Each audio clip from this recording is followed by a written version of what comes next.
Bonjour, l'objectif de cette vidéo est de vous présenter rapidement les différentes étapes à effectuer lors d'une synthèse organique. Tout d'abord, posons-nous la question, pourquoi des synthèses organiques? Dans la nature, on trouve la plupart des molécules dont on a besoin pour l'élaboration de parfums ou de médicaments. Cependant, dans les pays industrialisés, on préfère très souvent avoir recours à la synthèse industrielle de molécules, pour plusieurs raisons. Les quantités de substances actives sont en très petite quantité dans les plantes. À l'échelle d'une population, cela demanderait des quantités énormes de plantes. Les molécules actives sont souvent mélangées dans les plantes à d'autres substances non souhaitées et la séparation n'est pas aisée. Certaines molécules naturelles présentent des effets secondaires. Et enfin, la synthèse revient moins cher que l'extraction et la purification. Plusieurs étapes sont nécessaires pour synthétiser un produit pur. En effet, à la fin de la synthèse, on obtient en général plusieurs produits. Il faut donc ensuite séparer ces différents produits, puis les caractériser afin de les identifier. Si le produit final est bien celui attendu, on vérifie sa pureté et si nécessaire, on réalise une dernière étape de purification. La réaction de synthèse par elle-même utilise différents montages dont deux types sont schématisés. Deux montages à reflux, l'un avec un chauffage avec un bain-marie et un réfrigérant à air, l'autre avec un chauffe-ballon et un réfrigérant à eau.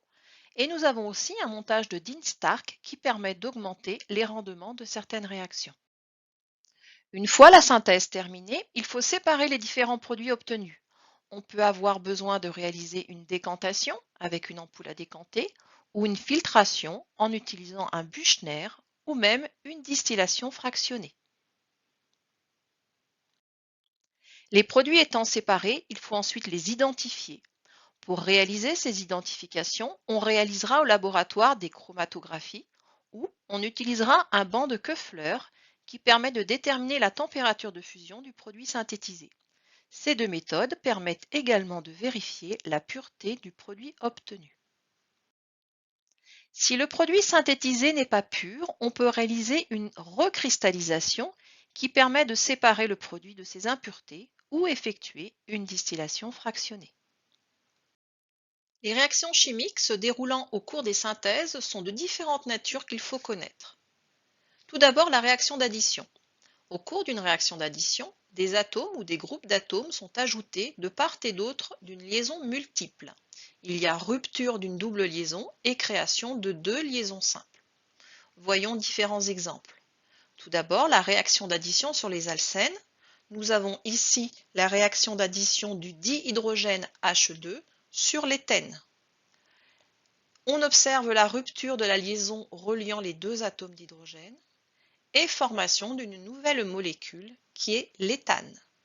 Cette réaction s'appelle une hydrogénation, c'est-à-dire c'est une réaction d'addition d'une molécule et de dihydrogène. Le deuxième exemple, nous avons ici comme molécule le propène et la réaction avec une molécule d'eau. Rupture de la liaison entre l'atome d'hydrogène et le groupe OH pour former deux autres molécules qui s'avèrent être des alcools. Nous avons le propane 1-ol puis le propane 2-ol. Donc on voit ici que la liaison double a été rompue et que de part et d'autre de cette liaison s'est accroché soit un atome d'hydrogène, soit le groupe OH. Réaction d'addition sur les composés carbonylés. Nous avons ici un aldéhyde, le propanal, et la réaction d'addition avec le dihydrogène. Rupture de la liaison entre les atomes d'hydrogène pour avoir finalement un alcool qui est ici le propane 2-ol. Cette réaction est donc une hydrogénation des aldéhydes. Deuxième réaction d'addition sur les composés carbonylés, nous avons ici une cétone, la propanone, qui réagit avec le dihydrogène. Rupture de la liaison entre les deux atomes d'hydrogène pour former également un alcool qui est ici le propane 2-ol. Et nous avons une hydrogénation des cétones. Second type de réaction qu'il faut connaître, la réaction de substitution. Au cours d'une réaction de substitution, un atome ou un groupe d'atomes est remplacé par un autre atome ou un autre groupe d'atomes. Voyons deux exemples. Tout d'abord, une réaction de substitution sur les acides. Nous avons ici la réaction entre un acide carboxylique, l'acide éthanoïque, et un alcool, l'éthanol. Les deux groupes qui vont permuter sont entourés pour donner une nouvelle molécule qui est donc un ester et qui est donc l'éthanoate d'éthyle. Le deuxième exemple concerne une réaction de substitution sur les esters. Donc vous avez ici la formule d'un ester et une molécule d'eau. De même que dans l'exemple précédent, on a entouré les deux groupes qui vont permuter pour obtenir un acide carboxylique et un alcool. Nous avons ici une réaction qui s'appelle l'hydrolyse acide. Troisième type de réaction, les réactions d'élimination. Au cours d'une réaction d'élimination, des atomes ou des groupes d'atomes portés par des atomes adjacents sont éliminés pour former une liaison multiple. Voyons l'exemple d'une réaction d'élimination sur un alcool. Nous avons ici le propane de Hall. Dans certaines conditions expérimentales, il se déshydrate. On a donc alors l'élimination de deux groupes, le groupe OH qui va partir avec un hydrogène porté par le groupe CH3. Ces trois atomes se regroupent pour former une molécule d'eau.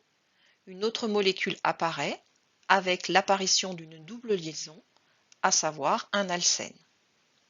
Nous avons ici une déshydratation d'un alcool, réaction d'élimination avec formation d'une molécule d'eau. Dernière réaction, la réaction acide-base. Au cours d'une réaction acide-base, les réactifs s'échangent un ou plusieurs protons de formule H+.